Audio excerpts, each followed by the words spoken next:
What's good? What's good? Boxing First Vlog back in the building. Glad to be with you guys this week. It's a slow week in boxing, but it's a couple topics I wanted to touch in on.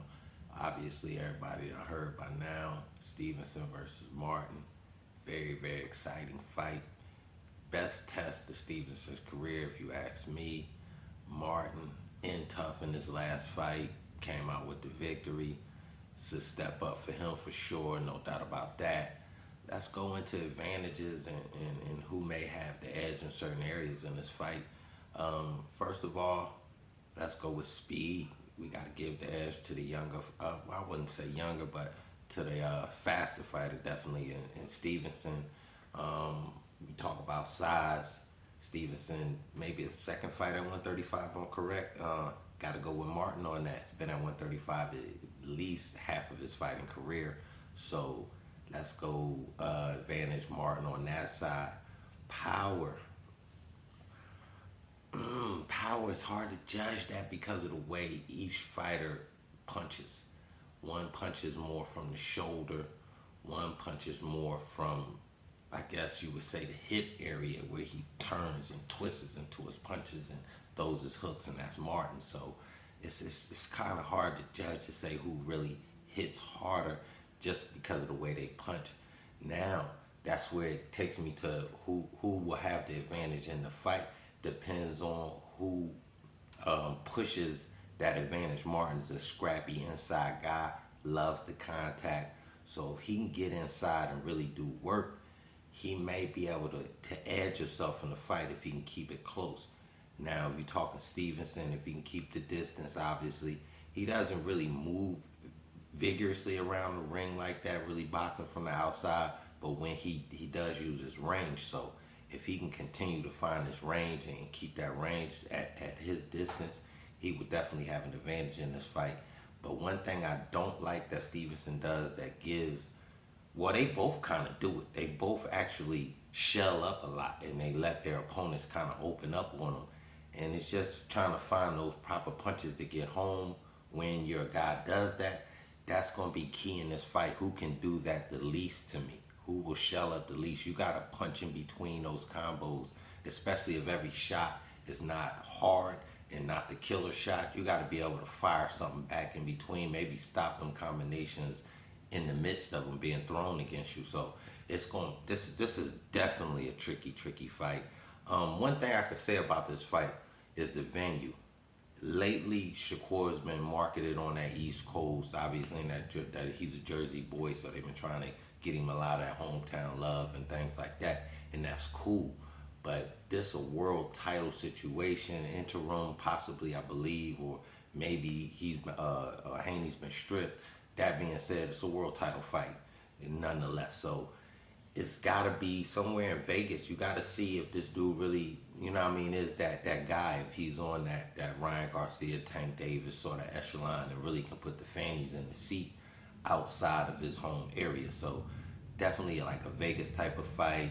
I wouldn't give it a Texas scene right now because that's kind of giving more the edge to the Martin because he's from that Big Fish promotion, so that's his Texas-based promotion. So I wouldn't give Martin that edge with maybe too many homer type of fans. Y'all gotta excuse the plane going over top of the head. I'm gonna continue to press through this video. Again, I apologize, man. Y'all know I live by the air base. They active overhead. That being said, though, it's got to be maybe Vegas somewhere, man. Maybe Florida. You know what I mean? Florida could be a good spot for this type of fight.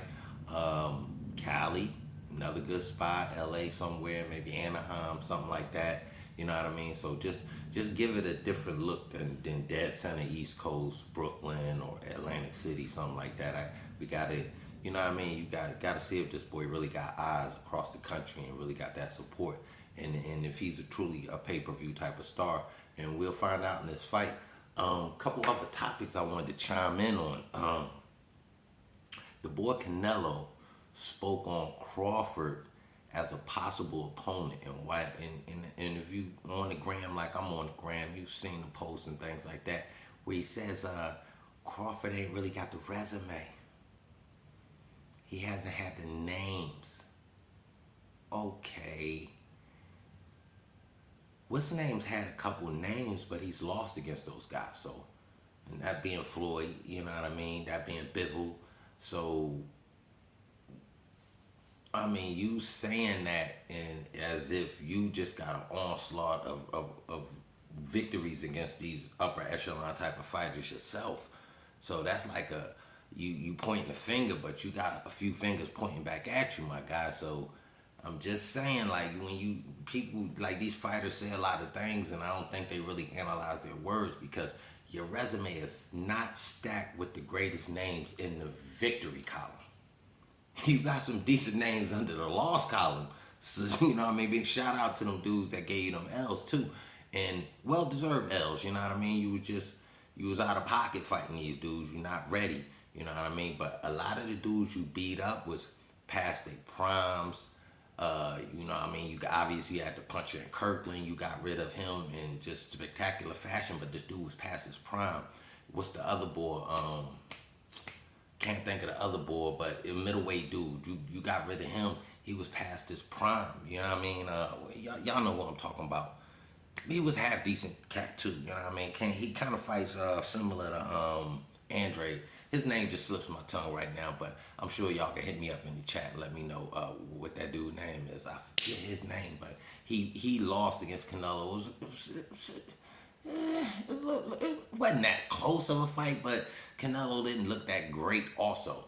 But anyway, just again, like you've beaten some guys that's past their prime, and then you went on your European tour, you know, your Beatles type of run. So, I mean, all your wins are not the greatest of like B level, minus C level, you know, C plus at best. You know what I mean? So, bro, I'm just like things like that should be analyzed before they come out. Maybe you could say something like, yo, I'd probably be the best name on this resume if we did have that fight. You know what I mean? Like, you could say that, and it don't really make it look like you have the victories under the best names. That's all I'm saying. Like, your victories aren't the best names in boxing, or at the time, they wasn't, you know what I mean, the prime guys in boxing. So, and you still to this day ducking the prime guys. You taking on a Charlo, and salute to Charlo. I'm glad he getting this money fight. He's well deserved of a super money fight. He's been the most active dude on PBC as far as the champions, and just, you know what I mean, bringing the best fights for that promotion. So him getting this fight, big salute to him. But again, it's not the guy. Like Benavidez has been over there waiting for about 2-3 years. Okay, you know what I'm saying? I'm talking about. So, you know what I mean? I'm just saying, like, you ducking some dudes that's been, you know, sitting around. You could have fought the bigger Charlo. You know what I mean? So, just saying, like, you know, you shouldn't say things like that can make it whereas though you like, hold up, where people get to really analyze on what you've done when you talking about what somebody else has done. And this dude double undisputed. You undisputed in probably the weakest division in boxing. It's top heavy. Morrell, Benavidez, and they would say yourself just because you're a cash cow, not because of the work you've done in the ring. They just hyped you up to be the biggest name in boxing. So that being said, is the top two in the 168 is definitely Morrell, Benavidez. I guess you can throw Plan in there, you know what I mean? But just, you know, he already lost the belt, so I don't even know if you could put him up in the top echelon. These other two dudes is undefeated, so you ducking them, you not fighting them, you know, says a lot about yourself, my dude. So you can't be pointing at, you know, the dude that's undisputed and just beat the dude. You ain't beat the dude yet. I've yet to see you beat the dude. So when you do that, then you could be like, yo, he only fought. Whoop-de-whoop. So that's all I'm saying, man. Anyway, man, I ain't gonna hold y'all too long, bro. It's just a couple little things I wanted to chime in on. Like I said, man, very looking forward to this that Stevenson Martin situation. Definitely looking forward to Charlo and Canelo. I think this is it for Canelo personally, myself. How Charlo will get it done, you catch me on a rebound on that one. I definitely will fill you in. We, you know, a couple 2-3 weeks away, so got plenty of time to really grind that one out, give you the 1-2, you know what I mean, how the cat get it done. You know what I mean? For, you know, just off top, don't wait. That's all I'm gonna say. Don't wait. You could beat this dude with volume. That's all, you know what I mean? Press this dude.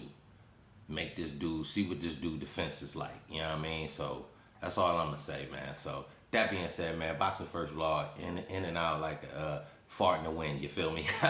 Anyway, man, hit that like, subscribe, definitely drop a comment. And give me that name, man. I still can't catch that name. Trout. There it go. God damn it. I knew it was gonna come to me. My bad. Trout. That's who he beat. But at the time, you know what I mean? Trout was kind of on a, downward slide. So, and that's no shade to my dude, but everybody know what it was at that time. So again, just back to my original point, you didn't have the greatest your victories aren't against the guys that were those guys. That being said, I'm out.